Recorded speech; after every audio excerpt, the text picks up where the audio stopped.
بسم اللہ الرحمن الرحیم۔ قریب تھا کہ وہ سب سے بہتر افراد تباہ ہو جائیں، یعنی ابو بکر اور عمر رضی اللہ عنہما۔ ان دونوں حضرات نے نبی کریم صلی اللہ علیہ وسلم کے سامنے اپنی آواز بلند کر دی تھی۔ یہ اس وقت کا واقعہ ہے جب بنی تمامہ کے سوار آئے تھے اور نبی کریم صلی اللہ علیہ وسلم سے انہوں نے درخواست کی کہ ہمارا کوئی امیر بنا دیں۔ ان میں سے ایک عمر رضی اللہ عنہ نے مجاشع کے اقرع بن حابس کے انتخاب کے لیے کہا تھا، اور دوسرے ابو بکر رضی اللہ عنہ نے ایک دوسرے کا نام پیش کیا تھا۔ نافع نے کہا کہ اس کا نام مجھے یاد نہیں۔ اس پر حضرت ابو بکر صدیق رضی اللہ عنہ نے عمر رضی اللہ عنہ سے کہا کہ آپ کا ارادہ مجھ سے اختلاف کرنا ہی ہے۔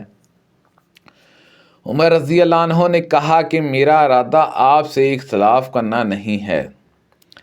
اس پر ان دونوں کی آواز بلند ہو گئی۔ پھر اللہ تعالیٰ نے یہ آیت اتاری، اے ایمان والو، اپنی آواز کو نبی کی آواز سے بلند نہ کیا کرو۔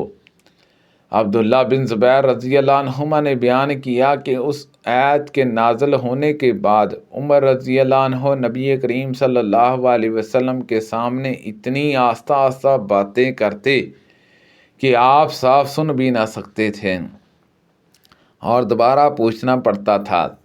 انہوں نے اپنے نانا یعنی ابو بکر رضی اللہ عنہ کے متعلق اس سلسلے میں کوئی چیز بیان نہیں کی۔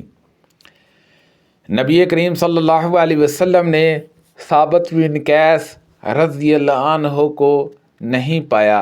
ایک صحابی نے عرض کیا، یا رسول اللہ صلی اللہ علیہ وسلم، میں آپ کے لیے ان کی خبر لاتا ہوں۔ پھر وہ ثابت بن قیس رضی اللہ عنہ کے جہاں آئے، دیکھا کہ وہ گھر میں سر جھکائے بیٹھے ہیں۔ پوچھا کیا حال ہے؟ کہا کہ برا حال ہے کہ نبی کریم صلی اللہ علیہ وسلم کی آواز کے مقابلے میں بلند آواز سے بولا کرتا تھا۔ اب سارے نیک عمل اقرات ہوئے اور اہل دوزخ میں قرار دے دیا گیا ہوں۔ وہ نبی کریم صلی اللہ علیہ وسلم کی خدمت میں حاضر ہوئے اور انہوں نے جو کچھ کہا تھا اس کی اطلاع آپ کو دی۔ موسیٰ بن انس نے بیان کیا کہ وہ شخص اب دوبارہ ان کے لیے ایک عظیم بشارت لے کر ان کے پاس آئے۔ آپ صلی اللہ علیہ وسلم نے فرمایا تھا کہ ان کے پاس جاؤ اور کہو کہ تم اہل دوزخ میں سے نہیں ہو بلکہ تم اہل جنت میں سے ہو۔ قبیلہ بنی تمامہ کے سواروں کا وفد نبی کریم صلی اللہ علیہ وسلم کی خدمت میں آیا۔ ابو بکر رضی اللہ عنہ نے کہا کہ ان کا امیر آپ قعقاع بن مبادہ کو بنا دیں، اور عمر رضی اللہ عنہ نے کہا بلکہ قعقاع بن حابس کو امیر بنائیں۔ حضرت ابو بکر صدیق رضی اللہ عنہ نے اس پر کہا کہ مقصد تو صرف میری مخالفت ہی کرنا ہے۔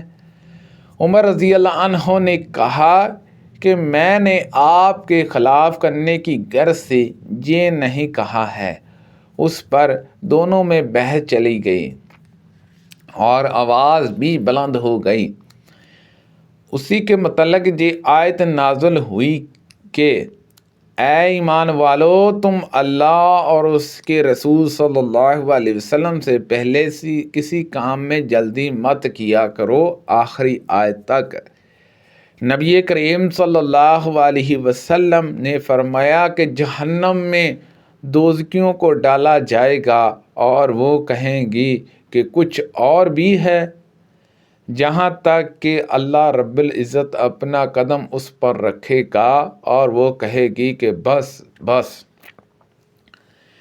نبی کریم صلی اللہ علیہ وسلم کے حوالے سے ابو سفیان ہماری اکثر اس حدیث کو نبی کریم صلی اللہ علیہ وسلم سے موقوفاً ذکر کرتے تھے کہ جہنم سے پوچھا جائے گا تو بر بھی گئی، وہ کہے گی کچھ اور بھی ہے، پھر اللہ تبارک تعالیٰ اپنا قدم اس پر رکھے گا اور کہے گی کہ بس بس۔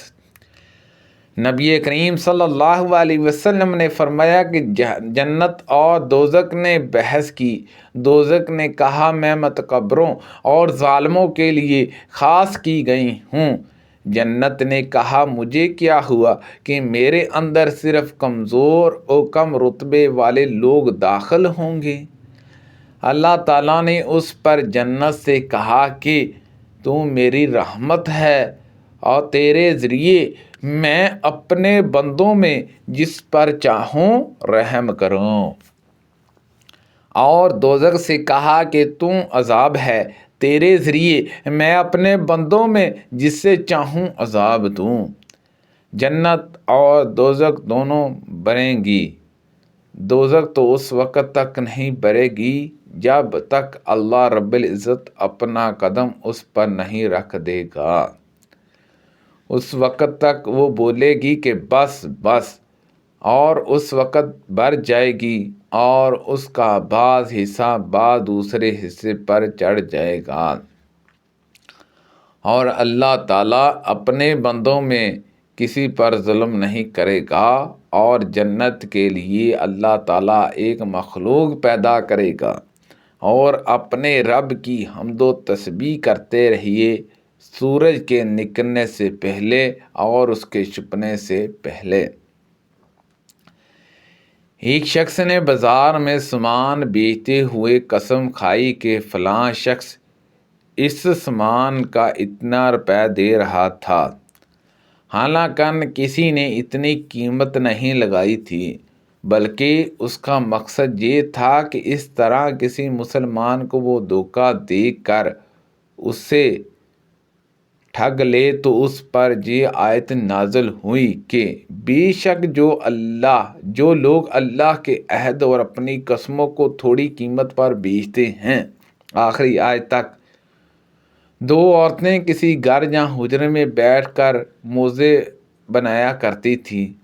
ان میں سے ایک عورت باہر نکلی، اس کے ہاتھ میں موزے سینے کا سوا چبا دیا گیا تھا۔ اس نے دوسری عورت پر دعویٰ کیا۔ یہ مقدمہ حضرت ابن عباس رضی اللہ عنہما کے پاس آیا تو انہوں نے کہا کہ رسول اللہ صلی اللہ علیہ وسلم نے فرمایا تھا کہ اگر صرف دعوے کی وجہ سے لوگوں کا مطالبہ مان لیا جانے لگے تو بہت سو کا خون اور مال برباد ہو جائے گا۔ جب گواہ نہیں ہیں تو دوسری عورت کو جس پر یہ الزام ہے اللہ سے ڈراؤ اور اس کے سامنے یہ آیت پڑھو۔ چنانچہ جب لوگوں نے اسے اللہ سے ڈرایا تو اس نے اقرار کر لیا۔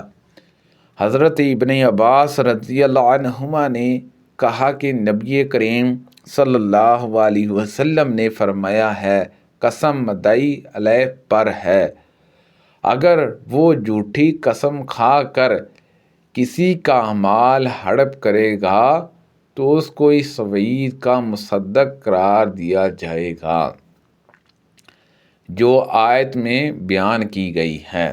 سبحان اللہ عز و جل۔ اللہ پاک سے دعا ہے کہ اللہ پاک ان حدیثوں پر عمل کرنے کی توفیق عطا فرمائے۔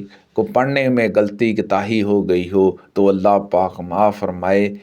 صدقہ جاریہ سے زیادہ لوگوں تک شیئر کیجیے۔ آمین بجاہ النبی الامین صلی اللہ علیہ وسلم۔